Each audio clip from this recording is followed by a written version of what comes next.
உலகத்தையே காப்பாற்றுறவதி. உன் மேல நம்பிக்கை உள்ளவங்களும் நீ எங்கேன்னு தேடுறாங்க, உன்னை நம்பாதவங்களும் நீ எங்கேன்னு தேடுறாங்க. மத்தவங்க முன்னால காட்சி அளிக்காத நீ என் கலைக்கு மயங்கியா முன்னாடி தரிசனம் கொடுத்திருக்க. இரு இரு, நீ கலைக்குள்ளதான் இருக்கேன்னு நான் எல்லார்கிட்டையும் சொல்லிடுறேன். தம்பி சோமு, சோமு, ராத்திரி பூரா தூங்காமே அந்த அம்பாள் படத்தை எழுதிட்டு இருக்க? ஆமாங்க. எப்படிங்க இருக்கு? அந்த பராசக்தியே கண்ணு முன்னால வந்து நிக்கிற மாதிரி இருக்கு. நீங்க இப்படி சொல்றீங்க, மத்தவங்க எல்லாம் சுத்த வெட்டி பைய, இவன் எங்க பிழைக்க போறான்னு சொல்றாங்க. மத்தவங்க சொல்றத பத்தி நீ ஏன் கவலைப்படுற? நம்ம ஊர்ல சில பேரு கை இருக்கிறதே சோறு திங்க மட்டும்தான் நினைச்சுக்கிட்டு இருக்கான். சொல்றவன் சொல்லிக்கிட்டே இருக்கட்டும், நீ எழுதுறத எழுதிக்கிட்டே இரு.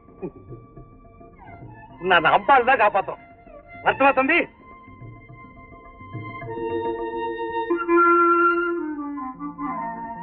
அடப்பாவி, ஏ மீனாட்சி, காமாட்சி, ஓடிங்களேன்.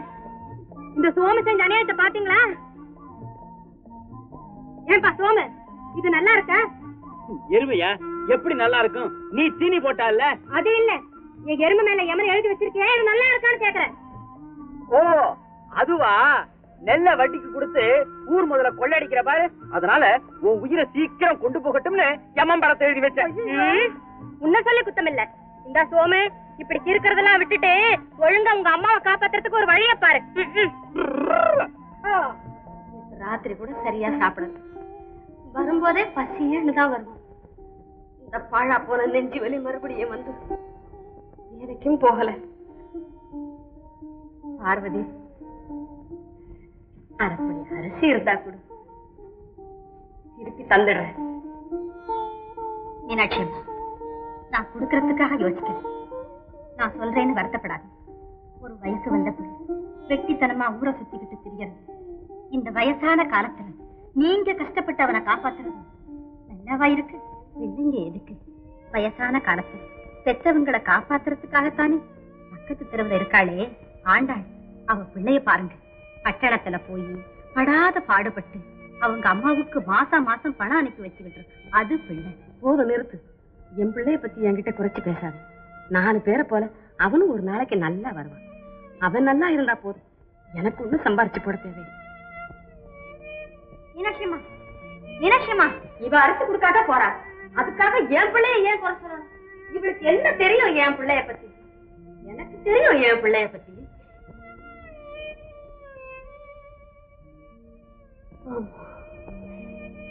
இவ்வளவு அழகா எழுதி இருக்க.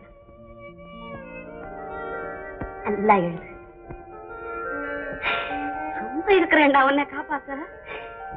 நீங்க எழுதிக்கிட்டே இரு.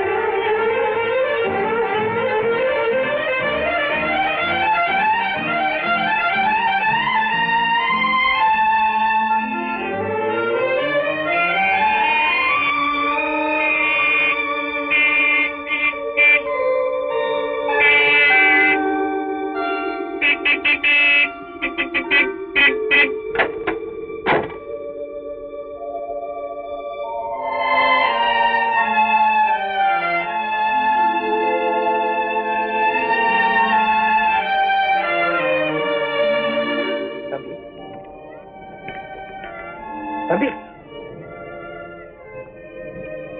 ரொம்ப அழகா படம் வரைஞ்சிருக்கப்பா. படம் வரைஞ்சு என்ன சார் பிரயோஜனம்? பணம் சம்பாதிக்க தெரியலையே. யாரு பாரு, இந்த படத்தை பார்த்தாலே தெரியும் நான் யாரு, என் நிலைமை என்னன்னு. ஒரு இளைஞன் ஒரு அம்மாவுக்கு பணம் கொடுக்கிற மாதிரி அவன் கொடுக்கறான், என்னால கொடுக்க முடியல.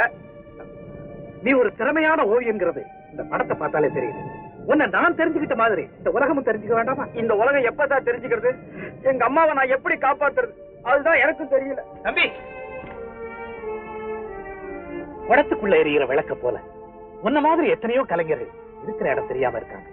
அவங்க திறமை உலகத்துக்கு தெரியும் போது மலை மேல ஏற்றி வச்ச தீபமா ஒரு நாள் பிரகாசிக்கத்தான் போறாங்க. நீங்க சென்னையில ஒரு கலைக்கூடம் வச்சிருக்கேன். அங்க உன்ன மாதிரி ஓவியர்கள் நிறைய பேர் இருக்காங்க. நீ அங்க வந்துறியா? என்னையா கூப்பிடுறீங்க? அங்க வந்தா பணம் கிடைக்குமா? எங்க அம்மாவை காப்பாத்த முடியுமா? அதுக்காகத்தான் கூப்பிடுறேன். உனக்கு எவ்வளவு பணம் வேணாலும் தர்றேன். எங்க அம்மாவை காப்பாத்த அளவுக்கு பணம் கிடைச்சா போதும். நான் போய் அம்மா கிட்ட சொல்லிட்டு உங்க கூட வந்துடுறேன். தம்பி,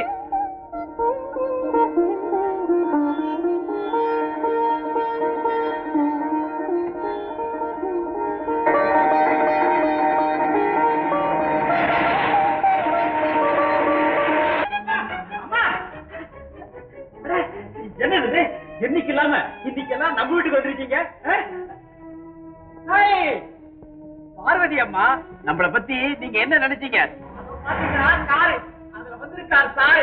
அம்மா அம்மா என்ன அழைச்சிட்டு போறதுக்காக வந்திருக்காரு. வாங்க சார் வாங்க. பார்வதி அம்மா பாத்தீங்களா, 4 பேரை போல ஒரு நாளைக்கு என் மகன் நல்லபடியா வருவான்னு எங்க அம்மா சொன்னாங்களே, அந்த தெய்வத்தோட வாக்கு பலிச்சிருச்சு. உங்க அம்மா தெய்வம் தான். சோமு, தெய்வம் வீட்டுல இருக்கலாமா? அதான்பா கோயிலுக்கு போயிடுச்சு. என்னையா சொல்றீங்க? உங்க அம்மா செத்து போயிட்டாங்கப்பா. அம்மா, போட்டியில ஜெயிச்ச குழந்தைகளுக்கு பரிசு கொடுக்கும்படியா ஹெட்மிஸ்டர் அம்மாவை நான் கேட்டுக்கிறேன்.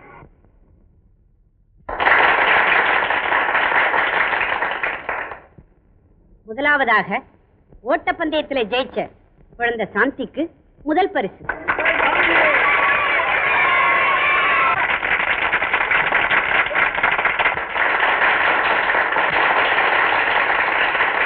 லாங் ஜம்பில் வெற்றி பெற்ற மாணவன் ராஜேந்திரன்.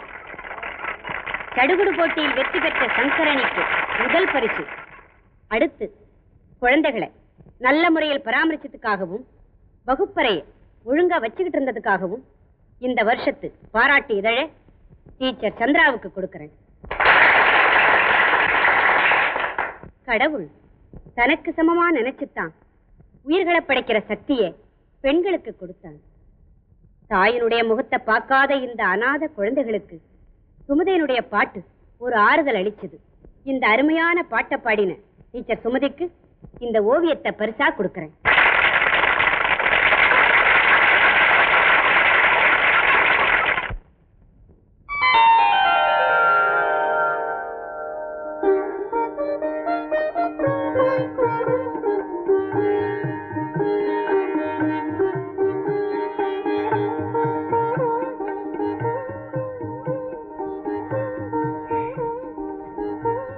சுமதி, உன்னுடைய உருக்கமான பாட்டை கடவுள் கேட்டிருந்தாருன்னா இந்த உலகத்திலே எந்த குழந்தையும் தாய் இல்லாம தவிக்க விட மாட்டார்.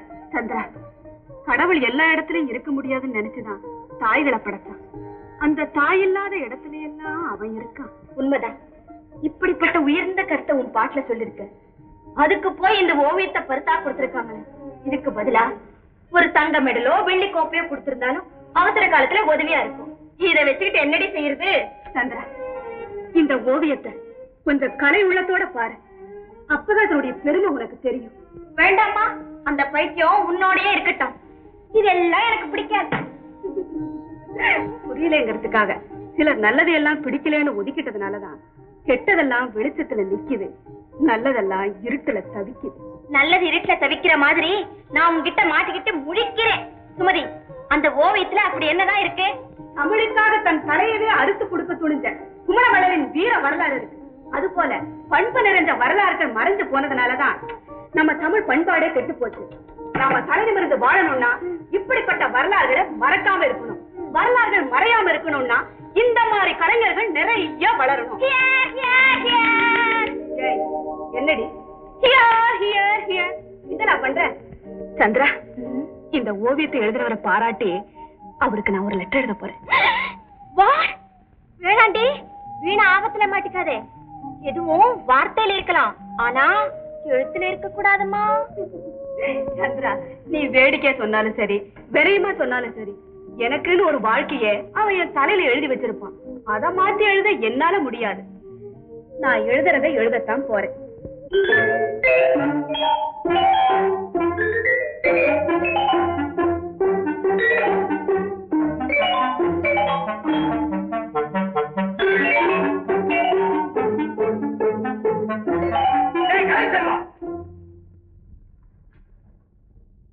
என்னடா எல்லாரும் அப்படி பாக்குறீங்க? என்னடா இது எல்லாரும் வில்லன் மாதிரி உதட்ட கடிக்கிறீங்க? இந்த கூட்டத்துக்கு நான் ஹீரோ இல்லடா, காமெடியன். இவர் பெரிய நாகேஷ். உங்களுக்கு நாகேஷ் வசதியா இருக்காண்டா. என்ன பொறுத்த வரைக்கும் எனக்கு நான் தாண்டா நாகேஷ். கலைச்செல்வா, எதற்காக எங்கள் மூஞ்சியில் வண்ணத்தை கலை தளித்தாய்? இப்படி ஆயுமா? வேண்டாம், கட்டுக்கிட்ட ஓவியம் போடும்போது நீங்க ஏண்டா கிட்ட இருந்தீங்க? அதனாலதான் பட்டது. இதற்கு பேர் ஓவியமா? ஆமா. என்னடா கண்ணங்கரேன்னு மொழியை வச்சிருக்க, ஒண்ணுமே புரியல. என்னடா புரியல? இதுக்கு பேரு தான் பும்மிரட்டு. இந்த மாதிரி எழுதுறதுக்கு தான் மாடர்ன் ஆர்ட்னு பேரு. இது மாதிரி எழுதுறதுக்கு உங்களுக்கு எவ்வளவு நாளா ஆகும் தெரியுமா? பக்தா, என் ஓவியத்தை பார்த்து கேவலமா பேசுறீங்க. அப்படி நீ என்ன எழுதி கிழிச்சிருக்கிற? 68வது வருட புதுமையாக இந்த வருஷத்திற்காக இந்த புதுமை எழுதியுள்ளேன். எப்படி பிள்ளையார் உனக்கு புதுசா? வருஷா வருஷம் இவரையே எழுதுற, கேட்டா புதுமைன்ற. அப்படி என்ன புதுமையை கேட்டா வேட்டியத்தான் விதவிதமா போட்டு வைக்கிற. போன வருஷம் நைலாஸ்ல வேட்டி போட்டிருந்த, இந்த வருஷம் தென்னின் வேட்டி கட்டி இருக்கிற. அடுத்த வருஷம் எப்படி வருமானம் இங்கே கட்டிக்க போறியா? இல்லை பக்தி படம் எழுதுற, கொஞ்சம் ஒழுங்கா எழுதப்பா. அவங்க என்ன எழுதுற? உள்ள நீச்சல் எழுதுற. உள்ள நீச்சலாட எழுதுறது கவர்ச்சி படம். இதுக்கு ஒரு திரையா? எவ்வளவு அசிங்கம், எவ்வளவு மோசம், எவ்வளவு கண்டாவி. அந்த காலத்துல பக்தி படமா பார்த்து 60 வயசுல கணவன் ஆனானுங்க. இந்த காலத்துல கவர்ச்சி படமா பார்த்து 20 வயசுலயே பேரம் பேத்தி எல்லாம் எடுத்து கணவன் ஆயிரானுங்க. ஜனங்களை கெடுத்துறாதீங்கடா, நல்ல படமா எடுத்துக்கடா. நீ தெரியலடா. ஹிஸ்டாரிக்கல். நீ என்ன ஜனங்கள் மதிக்கிற 2 பேரும் ஓடியமா எழுதியிருக்கேன். அதான் அப்பா இங்க பாரப்பா. கட்டபொம்மன், மதுரை வீரன். எம்ஜிஆர் சிவாஜி படம் போட்டிருக்க. உண்மையான மதுரை வீரன் கட்டபொம்மன் யாரா பாத்திருக்கா? இவருதான் கட்டபொம்மன், இவருதான் மதுரை வீரன். ஜனங்களை புரிஞ்சுக்கிட்டவன், உழைக்க தெரிஞ்சவன். முதலாளி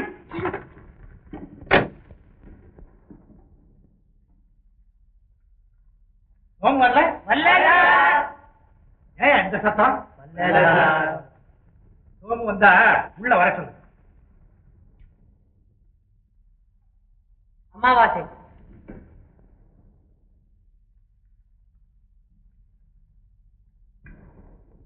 சோமு சோமு சோமு அப்படி என்ன பிரமாதமாக எழுதி விட்டான் அவன். கலைஞனுக்கு பொறாம புத்தி கூடாதுடா. அடுத்தவன் வாழ்றத பார்த்து பெருமைப்படு.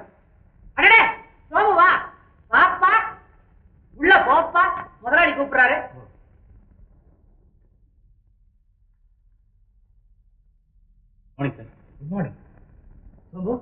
உலக பொருட்காட்சிக்கு அனுப்ப வேண்டிய பெயிண்டிங் எல்லாம் ரெடி ஆயிடுச்சா? எழுதிக்கிட்டு இருக்கேன் சார். உன் ஓவியங்களை பாராட்டி நிறைய லெட்டர் வந்திருக்கு. எல்லாத்துக்கும் உங்க ஆதரவு தான் சார் காரணம். எல்லா லெட்டர்களுமே கம்பெனி பேருக்கு தான் வந்திருக்கு. ஒரே ஒரு லெட்டர் மட்டும் உன் பேருக்கு வந்திருக்கு. அதுவும் பாராட்டு கடிதமா தான் இருக்கும்.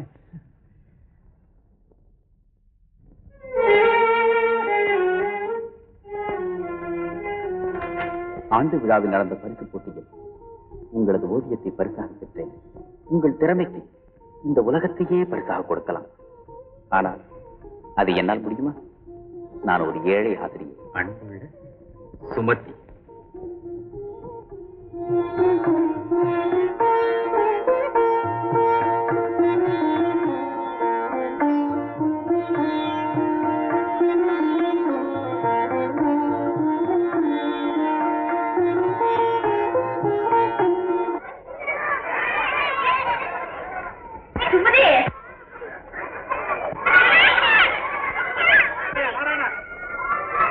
என்னடி என்ன கூப்பிட்டாம படுத்த?